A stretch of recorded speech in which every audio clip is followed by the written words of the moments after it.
রাজধানীর ঢাকা কলেজ ও সিটি কলেজের শিক্ষার্থীদের মধ্যে আবারও সংঘর্ষের ঘটনা ঘটেছে। সহকর্মী শামীম রেজা আছেন সায়েন্স ল্যাব। আমরা সম্ভবত এরকম একটা পরিস্থিতিতে অভ্যস্ত হয়ে গেছি যে ঢাকা আর সিটি কলেজের স্টুডেন্টরা কয়েকদিন পরপরই মারামারি করবেন। আজ যেমন হলো।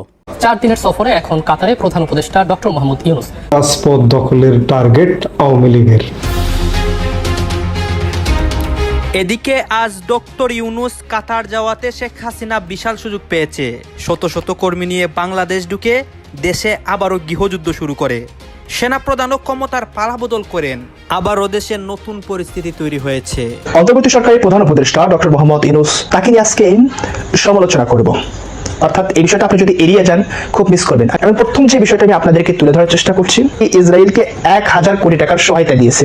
রাজনীতিতে সেনাপ্রধান মিস্টার ওয়াকারুজ্জামানের নানান নতুন প্রজেক্ট নিয়ে আমরা আলোচনা করি।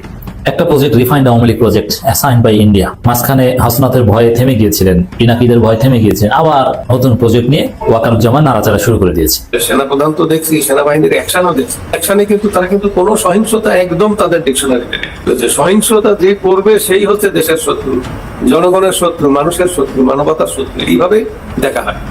তো আমাদের সেনাবাহিনী তো পৃথিবীতে সব জায়গায় গিয়ে। আমাদের প্রধান উপদেষ্টা অধ্যাপক ডক্টর মোহাম্মদ ইউনূস আর্থনা সামিট সফরে কাতার গেছেন। কোনো বিষয় নিয়ে এর মধ্যে যথেষ্ট সমালোচনা জন্ম দিয়েছে। আমাদের প্রধান উপদেষ্টাকে অসম্মান জানানো হলো কিনা, অথবা অবহেলা করা হলো কিনা, আমাদের দেশকে অসম্মান জানানো হলো কিনা। অনেক সমালোচনার মুখে অবশেষে এনসিপি নড়ে চড়ে বসলো, তাদের এক নেতাকে বহিষ্কার করলো সাময়িকভাবে এবং কারণ দর্শানোর নোটিশও দিল। কেন তাকে আজীবনের জন্য বহিষ্কার করা হবে না সেটি জানতেই কারণ দর্শানোর নোটিশ দেওয়া হয়েছে। এনসিপির বিরুদ্ধে নানা রকমের সমালোচনা। বাংলাদেশ যে দুর্নীতি স্বর্গরাজ্য হয়ে গিয়েছিল, আমি যখন লাইভে এসে এসব বিষয়ে আলোচনা করতেছিলাম, প্রতিবাদ করতাম, আপনারা বলতে 16 বছর কই ছিলেন? সারা দেশের জেলা উপজেলায় থানায় ওয়ার্ডে আওয়ামী লীগ যে ঝটিকা মিছিল বের করছে, ঘটনাস্থলে ঠেকানোর কোনো উপায় বের করতে পারছে না পুলিশ, এবং তাতে ক্রমাগত রুষ্ট হচ্ছেন স্বরাষ্ট্র উপদেষ্টা। এদিকে আবার সম্পূর্ণভাবেই মাঠে নেমে পড়েছে আওয়ামী লীগের নেতাকর্মীরা। কঠিন বিপদে পড়তে যাচ্ছে ডক্টর ইউনূসের সরকার। গোপন তথ্য ফাঁস করলেন পিনাকি ভট্টাচার্য। আদালতে পুলিশের গায়ে হাত দিলেন আওয়ামী লীগের গ্রেপ্তার নেতাকর্মীরা। অন্যদিকে বিদেশ থেকে কোটি কোটি টাকা আসছে দেশকে উতলা করতে। গাইস, এতক্ষণ দেখলেন আজকের ভিডিও শিরোনাম, আর এখন দেখবেন বিস্তারিত। ইতিমধ্যে আজকের ভিডিও শিরোনাম দেখে আপনারা বুঝতেই পারছেন আজকের ভিডিওটা কতটা গুরুত্বপূর্ণ। দয়া করে কেউ স্কিপ করবেন না। যদিও বর্তমান বাংলাদেশের রাজনীতির অবস্থা বিশাল ভয়াবহ, আপনারা ভিডিও স্কিপ করে দেখলে খবরের কিছুই বুঝতে পারবেন না। যাই হোক বন্ধুরা, আজকের খবর নিয়ে আমরা পর্যালোচনা এবং তদন্ত করে বেশ কয়েকটি খুবই গুরুত্বপূর্ণ তথ্য এবং ভিডিও ফুটেজ পাই, যা আজকের ভিডিওতে সেগুলোই এক এক করে ধারাবাহিক তুলে ধরবো। যদিও আজকের ভিডিওটা কিছুটা লং হতে পারে, তবে আজকের ভিডিওতে জানতে পারবেন এমন কিছু অজানা গোপন তথ্য যা জানলে আপনিও ইতিমধ্যে অবাক হতে বাধ্য। সেই সাথে আরো জানতে পারবেন বর্তমান বাংলাদেশের রাজনীতির প্রেক্ষাপট আসলে কোন দিকে যাচ্ছে। যাই হোক বন্ধুরা, চলুন ভিডিওতে আজকে আর বেশি কথা বাড়িয়ে আপনাদের মূল্যবান সময়টি আমি নষ্ট করতে চাই না। সরাসরি আজকে আমরা চলে যাব মূল ভিডিওতে। আমরা সম্ভবত এরকম একটা পরিস্থিতিতে অভ্যস্ত হয়ে গেছি যে ঢাকা আর সিটি কলেজের স্টুডেন্টরা কয়েকদিন পরপরই মারামারি করবেন। আজ যেমন হলো। এই মারামারি কয়েক দফায় হয়েছে। একবার মারামারি হলো, তাদেরকে ছত্রভঙ্গ করা হলো, আবার ধাওয়া পাল্টা ধাওয়া হলো, আবার পুলিশ তাদেরকে ছত্রভঙ্গ করার চেষ্টা করেছেন। এবং বলা বাহুল্য যে জায়গায় দুটো কলেজ অবস্থিত, সেখানে এটার জের সারা শহরের ওপরে পড়ে। রাস্তায় জ্যাম লেগে যায়, যান চলাচল বন্ধ হয়, এবং সেই জ্যাম ওই জায়গায় লোকালাইজ থাকে না, ছড়িয়ে পড়ে সারা শহরে। সবসময় যেটা হয়, এ ধরনের গুরুত্বপূর্ণ একটা জায়গায় যদি এটা ঘটে, এটা ঘটবেই। মানুষ আহত হয়, নিহত হওয়ার সম্ভাবনা থাকে। যখন একটা মারামারি হয় তখন আসলে অনিচ্ছাকৃতভাবেও মানুষ হত্যাকাণ্ডের শিকার হতে পারে। কেউ কাউকে পেটাতে গেছেন, এমন জায়গায় আঘাত পড়লো, কেউ কাউকে ঢিল মারছেন, সেই ঢিলটা গিয়ে মাথায় গিয়ে ভয়ঙ্কর হেড ইনজুরি করলো, অনেক কিছু হতে পারে। কিন্তু এগুলো সরিয়ে রেখে আমি অন্য একটা দিক নিয়ে একটু কথা বলতে চাই। আমার কাছে এই মারামারিটা আমাদের জাতীয় চরিত্র বোঝার ক্ষেত্রে একটা অ্যালার্মিং সাইন দেখায়। আমি আবারও বলছি, এটা একটা অ্যালার্মিং সাইন, একটা বিপদের সংকেত দেখায়। আমি এটা বিশ্বাস করি। খেয়াল করি তারা মারামারি করেন, কিসের জন্য মারামারি করেন সেটা আসলে খুব বেশি ইস্যু হয়ে দাঁড়ায় না। তারা মারামারি করেন। কিছুদিন আগে একজন পুলিশ অফিসার ঠিক এই ধরনের একটা কথা বলেছেন, তারা যে কী জন্য মারামারি করবেন সেটা আসলে কোনো বিষয় না। অতি তুচ্ছ কারণে এক কলেজের সাথে আরেক কলেজের ছাত্রের যদি কোনো রকম কোনো সমস্যা হয়, তারপর তারা কালেকটিভলি কলেজের আইডেন্টিটি নিয়ে পরস্পরের বিরুদ্ধে নেমে পড়েন, মারামারিতে জড়িয়ে পড়েন। এবং এটা যে সাম্প্রতিক প্রবণতা তা না, বহু বছর থেকে এই ধরনের প্রবণতা আমরা দেখেছি, মিডিয়ায় এই নিউজগুলো আসতো। আর এখন যেহেতু লাইভ মিডিয়ার যুগ, এখন ভিজুয়ালস অথবা পোর্টালসে ইনস্ট্যান্টলি এই খবরগুলো আমাদের সামনে চলে আসে। কিন্তু প্রশ্ন হচ্ছে, কেন আমি মনে করছি এটাকে খুবই অ্যালার্মিং সাইন? আমরা এভাবে খেয়াল করি, খুবই তুচ্ছ ঘটনার কারণে আমরা তাত্ত্বিকভাবে ধরে নিলাম কোনো একটা ঘটনায় ঢাকা কলেজের একজন ছাত্র সিটি কলেজের একজন ছাত্রের সাথে বাদানুবাদে জড়িয়ে গেল। তাত্ত্বিকভাবে ধরে নিচ্ছি সিটি কলেজের স্টুডেন্ট ঠিক আছেন, ঢাকা কলেজের স্টুডেন্ট ঠিক নেই, তিনি অন্যায় করেছেন বা তিনি সমস্যার কিছু করেছেন। আবার উল্টোটাও হতে পারে, সিটি কলেজের স্টুডেন্ট ঠিক নেই, ঢাকা কলেজের স্টুডেন্ট ঠিক আছেন। কিন্তু যখন এই দুজনের মধ্যে ঝামেলা হলো, তারা যখন তাদের কলেজে গিয়ে এটার কথা বললেন, তখন সেই কলেজের স্টুডেন্টরা কোনো রকম বাছ বিচার ছাড়া নেমে যান, প্রস্তুত হয়ে লাঠিসোঁটা নিয়ে তারা পরস্পরকে হামলা করবেন। এই হামলাটা যখন করতে যান, কেউ কারো বিবেচনা করেন না তিনি ন্যায়ের পক্ষে আছেন না অন্যায়ের পক্ষে আছেন। তিনি তার কলেজের হয়ে মারামারিটা করছেন, তার কলেজের যে আইডেন্টিটি, তার যে গ্রুপ, এভাবে যদি বলি, সেটার হয়ে তিনি চোখ বন্ধ করে নেমে পড়ছেন। মানে এর মধ্যে নীতি নৈতিকতা, ন্যায় অন্যায় কোনো কিছুর বোধ আর কাজ করে না। তাত্ত্বিকভাবে ধরছি যে ঢাকা কলেজের স্টুডেন্টেরই অন্যায় ছিল, সেই কলেজের স্টুডেন্টরা যখন নামবেন, তার ওভারঅল ইউনিভার্সাল একটা ন্যায়ের ধারণা থাকা দরকার ছিল যে আমার কলেজের সে স্টুডেন্ট হতে পারে, আমার বন্ধু হতে পারে, কিন্তু সে অন্যায় করেছে অপর কলেজের স্টুডেন্টের ওপরে, সুতরাং আমি এই ক্ষেত্রে থামা দরকার, বা সেই ক্ষেত্রে তার সাথে যাওয়া দরকার, না পারলে তাকে নিবৃত্ত করা দরকার। এই ধরনের সিচুয়েশন আমরা বাস্তবিক নিজেরাও দেখেছি, যখন নিজের প্রতিষ্ঠানের কেউ এসে ইভেন বলে যে আমিও এটা ঠিক করিনি, মানে সে যদি তার বক্তব্যে মনেও হয়, তারপরও আসলে ওই যে সেই চিন্তাটা মাথায় ঢুকে যায় যে ও তো আমার কলেজে, সুতরাং অ্যাট এনি কস্ট তার দিকে আমার থাকতে হবে। এই যে অ্যাট এনি কস্ট আমার কলেজের পক্ষে থাকতে হবে, আমার গ্রামের পক্ষে থাকতে হবে, আমার শহরের পক্ষে থাকতে হবে, আমার জেলার পক্ষে থাকতে হবে, এগুলো কতগুলো ট্রাইবাল মেন্টালিটি, ট্রাইবালিজম, ভয়ঙ্কর ব্যাপার। আমরা ইভলিউশনের একটা সময় আমাদের এই ট্রাইবালিজম খুব জরুরি ছিল আমাদের টিকে থাকার জন্য। আমরা যদি আমাদের সবাইকে শর্তহীনভাবে একত্রে থাকার মতো মানসিকতা রাখতে না পারতাম, আমরা বেঁচে থাকতাম না। আমরা এই কালেকটিভলি গ্রো করেছি, কালেকটিভলি বিপদকে ফেস করেছি। তখন অ্যানিমাল বিপদ ছিল বা অন্য কোনো গোত্র বিপদ ছিল, কালেকটিভলি সেটা করেছি। ফলে আমাদের এক ধরনের বিবর্তনজনিত কারণে আমাদের এই ধরনের মানসিকতা এক্সিস্ট করে, এটা আমাদের ভেতরে আছে, কোনো সন্দেহ নাই। কিন্তু এটাকে যত বেশি এই যুগে এসেও আমরা লালন পালন করতে থাকবো, সেই সোসাইটির সবচেয়ে বড় ঝুঁকি হলো সেই সোসাইটি ন্যায়ের সোসাইটি তৈরি করতে পারবে না, সেই সোসাইটি গণতান্ত্রিক সোসাইটি তৈরি করতে পারবে না, স্টেট তৈরি করতে পারবে না। কারণ কারো কাছে যদি শুধুমাত্র তার গ্রুপের ইন্টারেস্ট সেটার মধ্যে যে আছে তার চিন্তাই শেষ চিন্তা হয়, এর বাইরে যে করতে পারবে না, ন্যায় অন্যায় বোধের বিবেচনা ব্যক্তিগতভাবে কেউ করতে পারবেন না, সেটা শুধু এরকম মারামারির ক্ষেত্রে ঘটবে না, এটা অন্যান্য সব ক্ষেত্রেই ঘটে।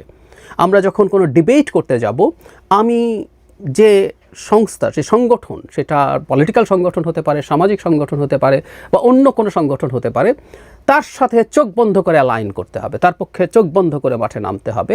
আমি সেখানে আমার ভিন্ন মত, আমার ভিন্ন চিন্তা প্রকাশ করা, ডিবেট করা, সেটা করলে আমি আবার সেই ট্রাইব, আমরা এইভাবে যদি বলি, ট্রাইবালিজম যেহেতু বলছি, সেটা রাজনৈতিক দল হোক, কোনো সংগঠন হোক, সেটার পার্ট হবো না, থাকবো না, আমাকে থাকতে দেওয়া হবে না, আমাকে বিদ্রোহী হিসেবে দেখা হবে। এগুলো প্রত্যেকটা একটা সমাজের ন্যায়ের সমাজ বা একটা সমাজের গণতান্ত্রিক ট্রান্সফরমেশন হয়ে ওঠার পক্ষে বিরাট বড় বাধা।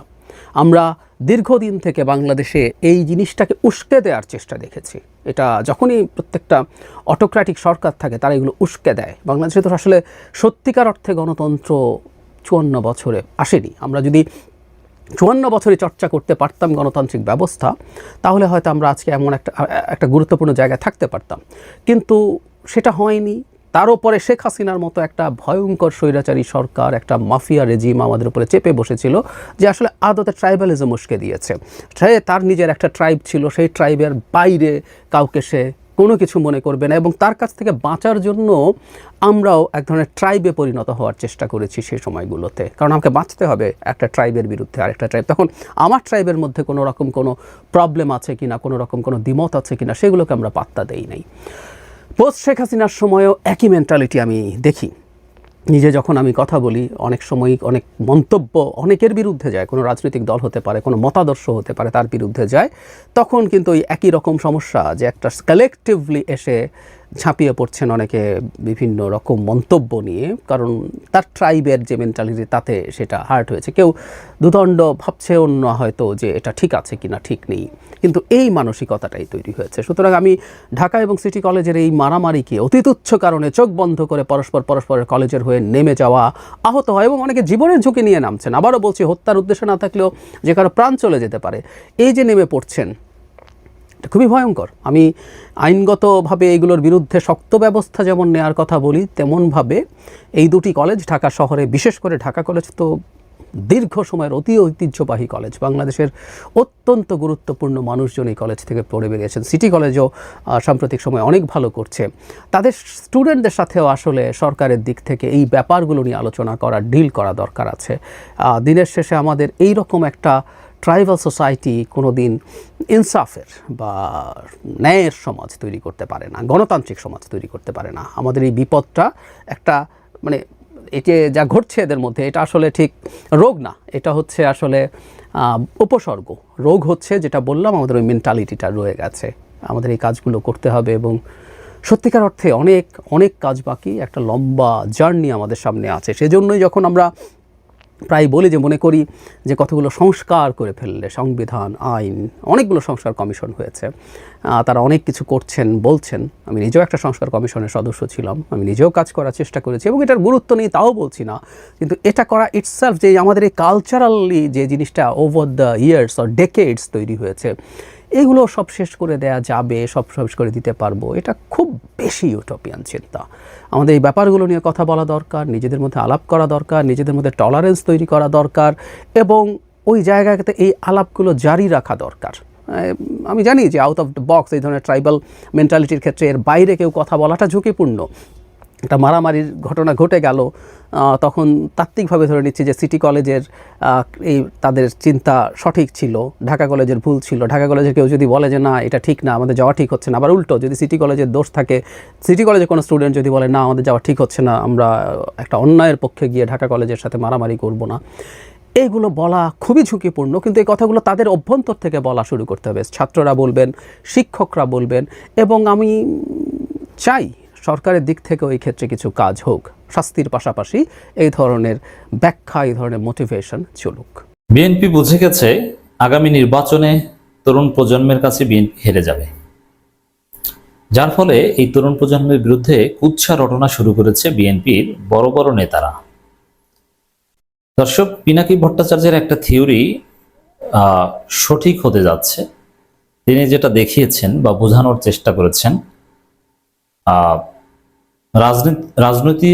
রাজনীতিতে শূন্যতা থাকে না, শূন্যতা পূরণ হয়ে যায়। সাপোজ অনেকে প্রশ্ন করতে পারেন যে আওয়ামী লীগ পালিয়েছে, এখন আবার বিএনপিও ধ্বংসের দিকে যাচ্ছে, আওয়ামী লীগের পথে যাচ্ছে, তাহলে রাজনীতিটা করবে কে? দেখেন, রাজনীতিতে শূন্যস্থান থাকে না, শূন্যস্থান পূরণ হয়ে যাবে। যেমন পিনাকি দেখিয়েছেন, এই যে জিয়াউর রহমান যেদিন থেকে স্টেটসম্যান হয়েছেন, নেতা হয়েছেন, তার কয়েকদিন আগেও কেউ কল্পনাও করতে পারেনি যে জিয়াউর রহমান বাংলাদেশের ইতিহাসে সবচেয়ে সফল রাষ্ট্রপ্রধান হবেন।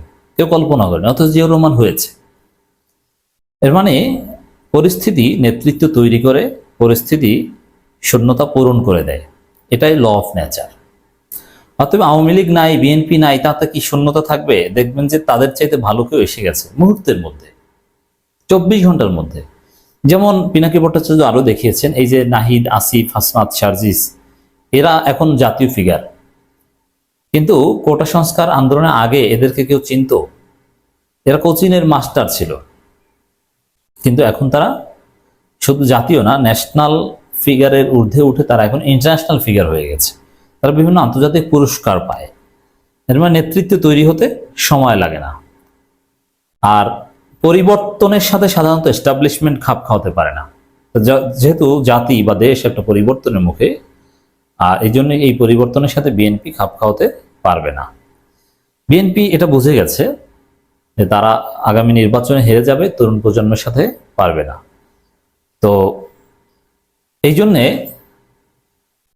তাদেরকে এমনভাবে প্রতিপক্ষ মনে করছে, মনে হয় যেন এই এনসিপি বা তরুণদের যে নতুন দল, ছাত্রদের যে নতুন দল, এরা মনে হয় 80 বছরের পুরনো কোনো প্রতিষ্ঠিত দল।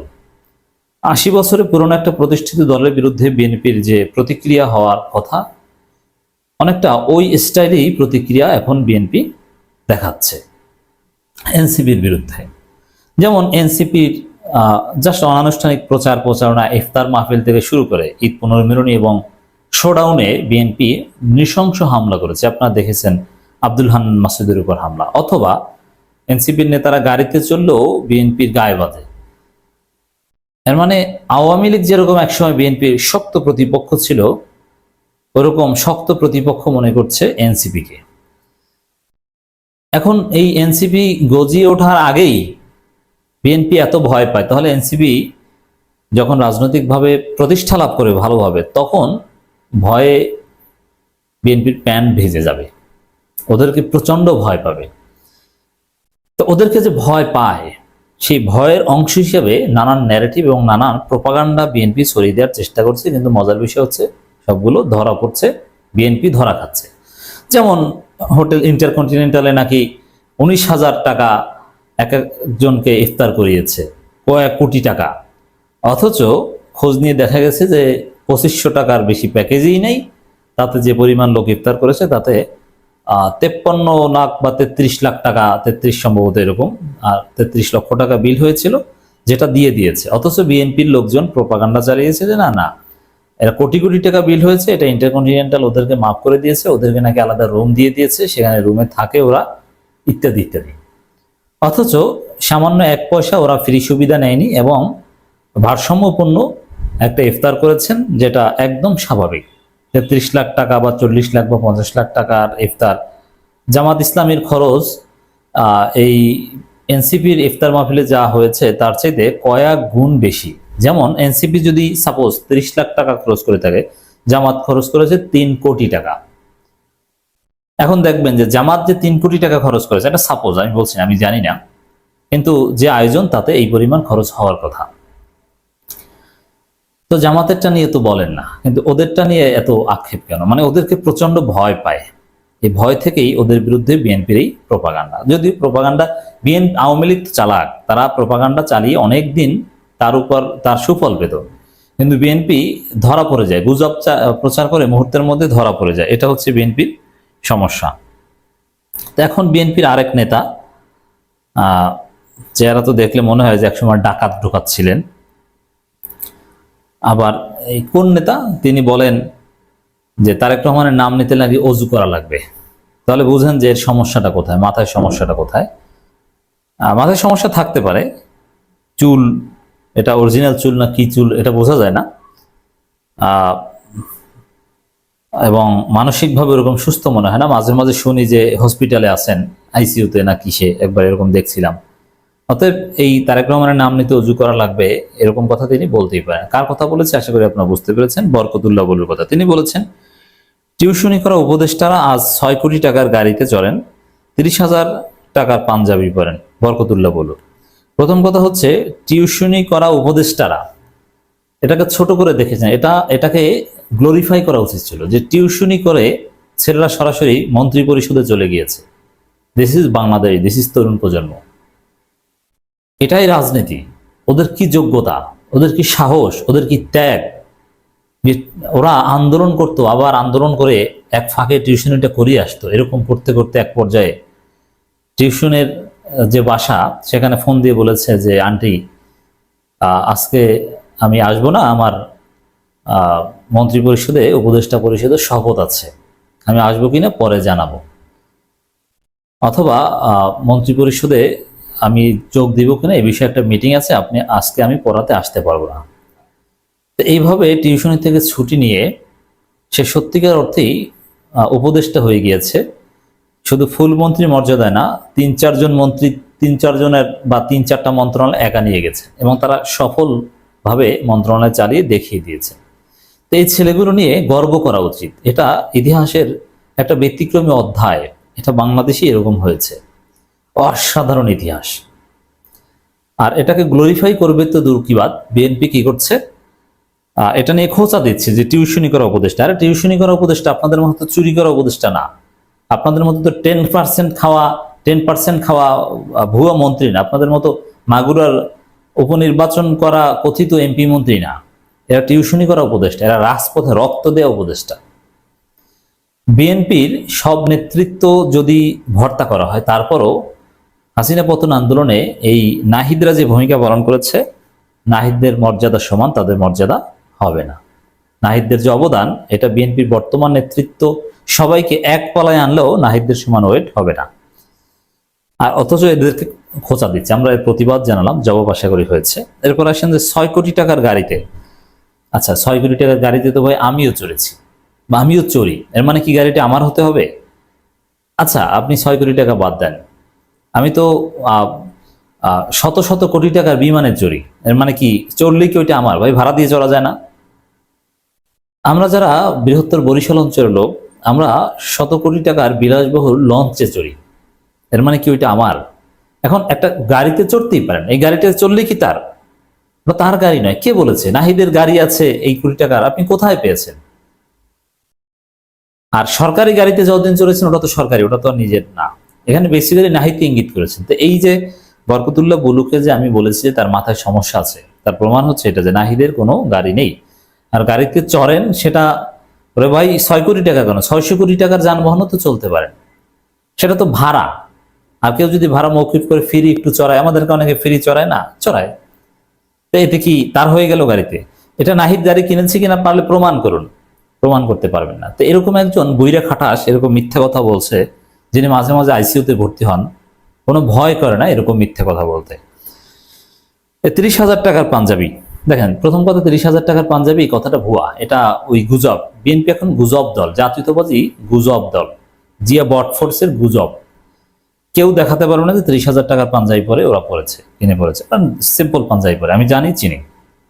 আর দ্বিতীয় কথা, 30,000 টাকার পাঞ্জাবি, আমি তো তার চেয়ে বেশি দামি পাঞ্জাবি পরি, গিফট। আর এরকম গিফট কেউ দিতে পারে, এটা একদম স্বাভাবিক। এখন ওরা নেতা, ওরা হাসিনা পতন ঘটিয়েছে, ওদের খুশি হয়ে 30,000 টাকা কেন? 1,20,000 টাকার পাঞ্জাবি বাংলাদেশের মার্কেটে আছে, দিতেই পারে, সিম্পল। এবং সেটা পড়তেই পারে, কেউ দিলে কি পড়বে না? আপনারা পড়েননি, তারেক রহমান কি করে? তারেক রহমান গাড়ির দাম কত আমরা জানি না, সে কি করে, তার পেশা কি? ওরা তো টিউশনি করায়, নাহিদ ইসলামরা তো টিউশনি করিয়ে তারপরে উপদেষ্টা হয়েছে। আচ্ছা তারেক রহমান কি করেছে? লজ্জা হয় না? তারেক রহমান টিউশনি করাইছে? টিউশনি করিয়ে তো কিছু টাকা ইনকাম করা যায়, তারেক রহমান তো ওই টাকাও ইনকাম করেন না। কেউ দেখাতে পারবেন যে তারেক রহমান এই নাহিদরা টিউশনি করিয়ে যে কয় টাকা ইনকাম করেছে? আমি আমার কথা বলি, যেহেতু আমার বক্তব্য আপনারা শুনছেন। আমি স্টুডেন্ট লাইফে ঢাকা ইউনিভার্সিটি যখন পড়তাম, তখন টিউশনি করিয়ে কোচিংয়ে ক্লাস নিয়ে মাসে যে পরিমাণ টাকা উপার্জন করতাম, তারেক রহমান কোনো মাসে ওই পরিমাণ টাকা শ্রম দিয়ে উপার্জন করেছে প্রমাণ করতে পারলে আপনাদের কাছে মাথা নত করবো, আপনারা দেখান পারলে কি ইনকাম করেছে, পেশা কি তার, কোথায় টাকা পায়। বরং আপনাদেরটা হচ্ছে সব ধান্দাবাজি, বাটপারি, চাঁদাবাজি, লুটপাট এবং 10%-এর টাকা, এসালম গ্রুপের টাকা, বসুন্ধরা গ্রুপের টাকা। আপনাদের লজ্জা হওয়া উচিত। এসেছেন 6 কোটি টাকার গাড়ি এবং 30,000 টাকার পাঞ্জাবি নিয়ে কোটা দিতে, টিউশনি নিয়ে আপনি এটাকে ডিমিন করেন। পারলে আপনার নেতারা টিউশনি করাক না, তারেক রহমান করাক না, কয় টাকা উপার্জন করে, পারবে পড়াইতে? আশা করি জবাব হয়েছে। তো এই বুলু সাহেবরা বিভিন্ন প্রপাগান্ডা ছড়াচ্ছে, মিথ্যা তথ্য দিয়ে জনমনে বিভ্রান্তি তৈরি করছে, এদেরকে কেউ বিশ্বাস করবেন না। আসসালামু আলাইকুম রহমতুল্লাহি ওয়া বারাকাতুহু। সম্মানিত দর্শক, বাংলাদেশে একটি শব্দ অতি সম্প্রতি বেশ শোনা যাচ্ছে, মার্চ ফর ডক্টর ইউনূস, অর্থাৎ ডক্টর মোহাম্মদ ইউনূসের জন্য পদযাত্রা, অথবা ডক্টর মোহাম্মদ ইউনূসের জন্য বিপ্লব, অথবা ডক্টর মোহাম্মদ ইউনূসের জন্য আন্দোলন। অতীতে আমরা মার্চ ফর ডেমোক্রেসি বা March for many many things অনেক বিষয়ে নিয়ে আমরা শুনেছি। কোনো মানুষের চলে যাওয়া, তারপরে কোনো মানুষের বিদায়, কোনো মানুষের পতনের জন্য, কোনো দাবি আদায়ের জন্য সাধারণত মার্চ শব্দটি ব্যবহার করা হয়। কিন্তু এই প্রথম বাংলাদেশের ইতিহাসে প্রথম কোনো একজন মানুষকে ক্ষমতায় রাখার জন্য, তাও রাষ্ট্রীয় পর্যায়ে, মার্চ ফর ইউনুস শুরু হচ্ছে।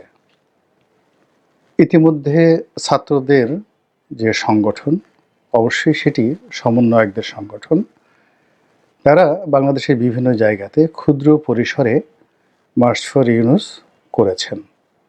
ইটস এ টেস্ট কেস, এবং এটা আরও বৃহত্তর পরিসরে শুরু হবে এবং এটির যে ব্যাপকতা, এই ব্যাপকতা আগামীতে পুরো রাজনীতির গতি এবং প্রকৃতি পাল্টে দেবে।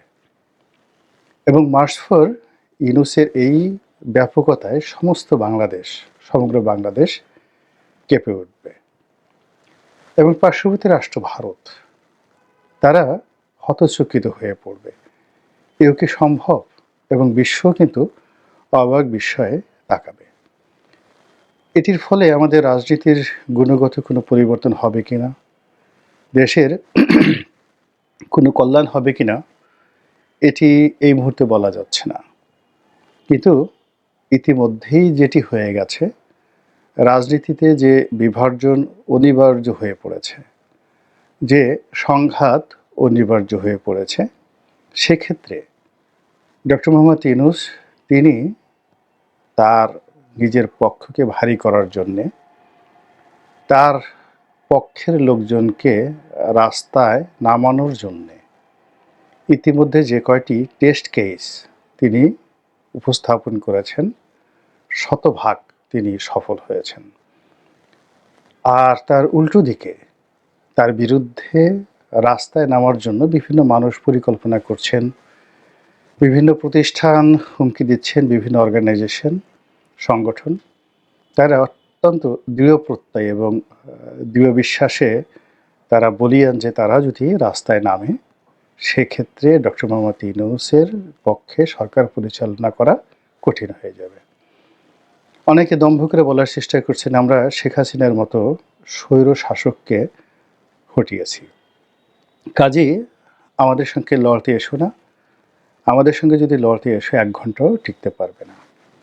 কিন্তু এক্ষেত্রে ডক্টর মোহাম্মদ ইউনূসের যে ইতিবাচক দিকগুলো আর শেখ হাসিনা থেকে শুরু করে অন্যান্য যারা রয়েছেন তাদের নেতিবাচক দিকগুলো একত্র করলে, পাশাপাশি করলে খুব সহজেই বুঝতে পারবেন যে আগামীতে March for doctor Mohammad Yunus এটি কতটা প্রলয়ঙ্করী হতে যাচ্ছে ইউনূস বিরোধীদের জন্য। আপনারা ইতিমধ্যে দেখেছেন যে রাজনীতির চাণক্য নীতি শুরু হয়ে গেছে। এখানে সরকারের সঙ্গে সরাসরি সংঘর্ষে না গিয়েও যেটি বোঝা যাচ্ছে যে বিএনপি স্পষ্টতই ডক্টর মোহাম্মদ ইউনূসের বিপক্ষে, এবং বিএনপি যে কোনো সময় ডক্টর মোহাম্মদ ইউনূসের বিরুদ্ধে রাজপথে নামতে পারেন। এটিকে সম্ভাব্য একটি আক্রমণ মনে করে বা এটিকে সম্ভাব্য একটি আন্দোলন হিসেবে আখ্যা দিয়ে সরকারের পক্ষ থেকে যে সকল প্রস্তুতি নেওয়া হয়েছে দেশে এবং দেশের বাইরে, তার প্রেক্ষিতে আপনারা ইতিমধ্যে দেখেছেন যে জামাতের আমির জনাব ডক্টর শফিকুর রহমান তিনি ইতিমধ্যেই লন্ডনে বেগম জিয়ার সঙ্গে দেখা করেছেন এবং সেই বৈঠকের পর যেটি হয়েছে, চারিদিকে গুজব ছড়িয়ে পড়েছে, নানা রকম গুজব, এবং তার প্রেক্ষিতে জনাব শফিক অত্যন্ত সাদামাটা, নির্লিপ্ত এবং একটা ভালো মানুষই যাকে বলা হয় ধরনের বিবৃতি তিনি দান করেছেন। তিনি যেটি বলার চেষ্টা করেছেন যে আমাদের দীর্ঘদিনের রাজনৈতিক সৌহার্দ্যতা রয়েছে, সম্পর্ক রয়েছেন, আর বেগম জিয়া সর্বজন শ্রদ্ধা, বয়োবৃদ্ধ এবং প্রবীণা। তো কাজেই তার এই অসুস্থতার সময়, তিনি সত্যিকার অর্থে অসুস্থ, তার সঙ্গে সৌজন্য সাক্ষাৎ করাটা এটি আমার রীতির মধ্যে পড়ে, ধর্তব্যের মধ্যে পড়ে, আমি সেই কাজটি করেছি।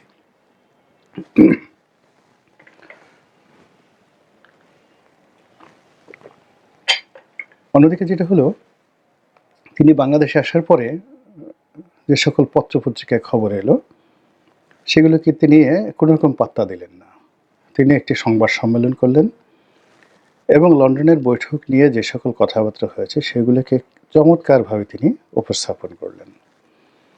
তার দলের যিনি মহাসচিব অধ্যাপক গোলাম পারওয়ার, তিনি মাঝামাঝি এমন একটি বক্তব্য দিলেন যে বক্তব্যটি শুনে আপনি বুঝতে পারবেন না যে তারা কি ডক্টর মোহাম্মদ ইউনূসের পক্ষে নাকি বিএনপির পক্ষে। তারা কি ফেব্রুয়ারি মাসে নির্বাচন চায়, জুনে চায়, নাকি ডিসেম্বরে চায়? তারা কি ডিসেম্বরে নির্বাচনের জন্য যদি দাবি জোরদার হয় তাহলে নির্বাচনে আসবে নাকি আসবে না? কোনো কিছুই বুঝতে পারবে না। এবং এটা জামাতের একটা কৌশল এবং সেই কৌশলের সঙ্গে সঙ্গত কারণে ডক্টর মোহাম্মদ ইউনূসের একটা সংযোগ থাকতে পারে। এটা আমি অন্য একটা ভিডিওতে বলেছি। 2 নম্বর হলো যে বিএনপির যে জোশ বা যে একটা লড়াকু মনোভাব ছিল সেটি ক্রমশ স্তমিত হয়ে যাচ্ছে। পার্টির মধ্যে পারস্পরিক বিরোধ, পার্টির মধ্যে পারস্পরিক যাকে বলা হয় অবিশ্বাস, এবং পার্টির অনেক নেতাকে বিভিন্নভাবে ট্যাগ দিয়ে উনি তারেক রহমানপন্থী, উনি বেগম জিয়াপন্থী, উনি জামাতপন্থী, উনি ভারতপন্থী, উনি পাকিস্তানপন্থী। এই ডিভাইড অ্যান্ড রুল সরকার কিছু করেছে কি করেনি, বা কোনো গোয়েন্দা সংস্থা করেছে বা করেনি, ডাজ নট ম্যাটার। মূল ব্যাপার হলো এই বিভক্তিটা বিএনপিতে চলে এসেছে। এবং সর্বোপরি মাঠের যে রাজনীতি, ভোটের যে রাজনীতি, এটি অ্যাবসলিউটলি জনগণের মুখে একটা সিসি রব উঠে গেছে। চারিদিকে যেভাবে প্রকাশ্যে চাঁদাবাজি হচ্ছে এবং মানুষ যেভাবে মাহরুম হয়ে পড়ছে, অসহায় হয়ে পড়ছে, সেখানে ভোট, গণতন্ত্র কিংবা আওয়ামী লীগের বদনাম এর কোনোটি এখন মানুষের কাছে গ্রহণযোগ্যতা পাচ্ছে না। মানুষ তার দৈনন্দিন সমস্যা নিয়ে তারপরে নানা রকম যাকে বলা হয় জটিলতা নিয়ে এতটা ব্যস্ত এবং যে যার মতো করে পাগলের মতো ছুটে সমস্যার সমাধানের চেষ্টা করছে কিন্তু পারছে না। আর তার উপরে যখন রাজনীতির যে চাঁদাবাজি এই জিনিসগুলো হচ্ছে, আর স্পষ্টত যে দলের বিরুদ্ধে চাঁদাবাজির অভিযোগ আসছে সেই দলের যারা লোকজন ভোটের নামে এলাকাতে ঘোরাফেরা করছে, জনসংযোগ করছে এবং 4-5 জন লোক এক একটা এলাকাতে নির্বাচনের জন্য 4-5 রকমের মেরুকরণ তৈরি করে ফেলেছে, সেখানে রীতিমতো জনরোষ তৈরি হয়ে গেছে। ডক্টর মোহাম্মদ ইউনূস ইতিমধ্যে যে কাজটি করেছেন সেটা হলো তিনি ইসলামপন্থী যারা আছেন তাদেরকে তার পক্ষে টেনে নিয়েছেন। অর্থাৎ এখানে জামাতের সঙ্গে অন্যান্য ইসলামপন্থীদের রাজনৈতিক বিভেদ থাকতে পারে, কিন্তু ডক্টর মোহাম্মদ ইউনূসের ব্যাপারে সমস্ত ইসলামপন্থীদের একটা ভীষণ রকম যাকে বলা হয় সফটকর্নার রয়েছে। এবং এখানে যেটি ফিলিস্তিনের জন্য হলো মার্চ ফর ফিলিস্তিন, এত বড় বিশাল সমাবেশ বাংলাদেশে নিকট অতীতে হয়নি। তো আগামীতে যদি বৃহত্তর পরিসরে মার্চ ফর ইউনূস হয় এবং সকল যাকে বলা হয় ইসলামপন্থীরা যদি রাজপথে নামেন, ওটাকে মোকাবেলা করার শক্তি বাংলাদেশে কোনো রাজনৈতিক দলের নেই। বোঝার চেষ্টা করুন, বিএনপি যদি ইউনূস বিরোধী একটা সমাবেশ করে কত লোক হবে পল্টন ময়দানের, বা ধরুন সরোয়ার্দী উদ্যানে, কিংবা ধরুন বিএনপি অফিসের সামনে। আবার তার কাউন্টার যদি মার্চ ফর ডেমোক্রেসি করে তাহলে দেখা গেল যে তার চেয়ে অন্তত 10 গুণ লোক বেশি ইসলামপন্থীরা আনতে পারবে, এমনকি চরমোনাই একা আনতে পারবে। তো সেক্ষেত্রে দেখা যাচ্ছে যে ভোটের মাঠে বিএনপির সঙ্গে হয়তো তারা পারবে না, কিন্তু মার্চ ফর ইউনূস অথবা ইউনূস হটাও, এই দুটো বিষয় নিয়ে যদি রাজনৈতিক দলগুলো পরস্পরের মুখোমুখি দাঁড়িয়ে যায়, সেই ক্ষেত্রে ইসলামপন্থীদের যে সমাবেশটা এটি মার্চ ফর ফিলিস্তিন এই ধরনের একটি সমাবেশে রূপ নেবে। ফলে ঢাকার রাজপথে, অন্ততপক্ষে ঢাকার রাজপথে, চট্টগ্রামের রাজপথে, সিলেটের রাজপথে এবং রাজশাহীর রাজপথে মার্চ ফর ইউনুসের যে চমক, এই চমকের সামনে রাজনৈতিক দলগুলো চমক দেখাতে পারবে না। এর ফলে এই যে মার্চ ফর ইউনুস ক্ষুদ্র পরিসরে বিভিন্ন জায়গাতে হচ্ছে, এটি টেস্ট কেস, এবং আগামী জুন, জুলাই, আগস্টে দেখা যাচ্ছে যে এটি যখন বৃহত্তর পরিসরে চলে যাবে, তখন এই যে চাঁদাবাজির অভিযোগ, অন্যান্য যে সকল অবিশ্বাস রাজনৈতিক দলের মধ্যে রয়েছে, সেগুলো ক্রমশ বাড়তে থাকবে। আর অন্যদিকে ইউনুসের যারা পক্ষের লোকজন আছে তারা শক্তিশালী হতে থাকবে। আর এর মধ্যে দেশীয় এবং আন্তর্জাতিক যদি কোনো ঘটনা ঘটে, দুর্ঘটনা ঘটে, যা কিছুই ঘটুক না কেন, সেইগুলো আসলে ইউনুসের পক্ষেই চলে যাবে। ডক্টর মোহাম্মদ ইউনুসের শুধু একটাই সমস্যা, আইন শৃঙ্খলা রক্ষার এই সমস্যাটি রয়েছে বাংলাদেশে। এটি যদি তিনি মোটামুটি সামাল দিতে পারেন, তাহলে আগামীতে যে নির্বাচন করা, নির্বাচনের সময় দেওয়া, এটা একান্তই তার দয়া মায়ের উপর নির্ভর করবে। এটাই হলো রূঢ় বাস্তবতা। বিভিন্ন মানুষ নানা রকম ট্যাগ দেওয়ার চেষ্টা করছেন। কেউ বলার চেষ্টা করছেন যে ভারতের সঙ্গে ডক্টর মোহাম্মদ ইউনুসের একটা সমঝোতা হয়ে গেছে। অনেকে বলার চেষ্টা করছেন যে আমেরিকার একটা বিরাট টিম বাংলাদেশে আছেন, তারা তাদের মিশন সাকসেস না করে ডক্টর মোহাম্মদ ইউনুসকে যেতে দেবেন না, এবং তারা তাদের সেই মিশন ইতিমধ্যে শুরু করে দিয়েছেন। কেউ বলছেন সেটা সেন্ট মার্টিন নিয়ে, কেউ বলছেন রোহিঙ্গাদের নিয়ে, কেউ বলছেন আরাকান রাজ্য নিয়ে, হোয়াট এভার মেবি। পর্দার আড়ালে অনেক কিছু হচ্ছে। আমরা যারা সাধারণ জনগণ, আমরা শুধু শান্তিতে থাকতে চাই, সুখে থাকতে চাই, দেশটি স্থিতিশীল থাকুক এবং আমাদের জননিরাপত্তা যেন বিঘ্নিত না হয়। ধন্যবাদ প্রিয় দর্শকবিন্দু, আমাদের ফুল ভিডিওটি দেখে আপনাদের কাছে কেমন লাগছে অবশ্যই কমেন্ট বক্সে কমেন্ট করে জানিয়ে দেবেন। এমন নিত্য নতুন আপডেট খবর সবার আগে পেতে চাইলে সেটাও কিন্তু কমেন্ট বক্সে জানিয়ে দেবেন। আর হ্যাঁ, ভিডিওতে আমার নিজস্ব কোনো কথা বলা হয় না, যা কিছু দেখেন, যা কিছু শোনেন, সব কিছু সোশ্যাল মিডিয়া থেকে সংগ্রহ করা। এমন নিত্য নতুন আপডেট খবর সবার আগে পেতে চাইলে এখনই আমাদের এই পিচ্চি সাকিব ইউটিউব চ্যানেলটি সাবস্ক্রাইব করুন। ধন্যবাদ।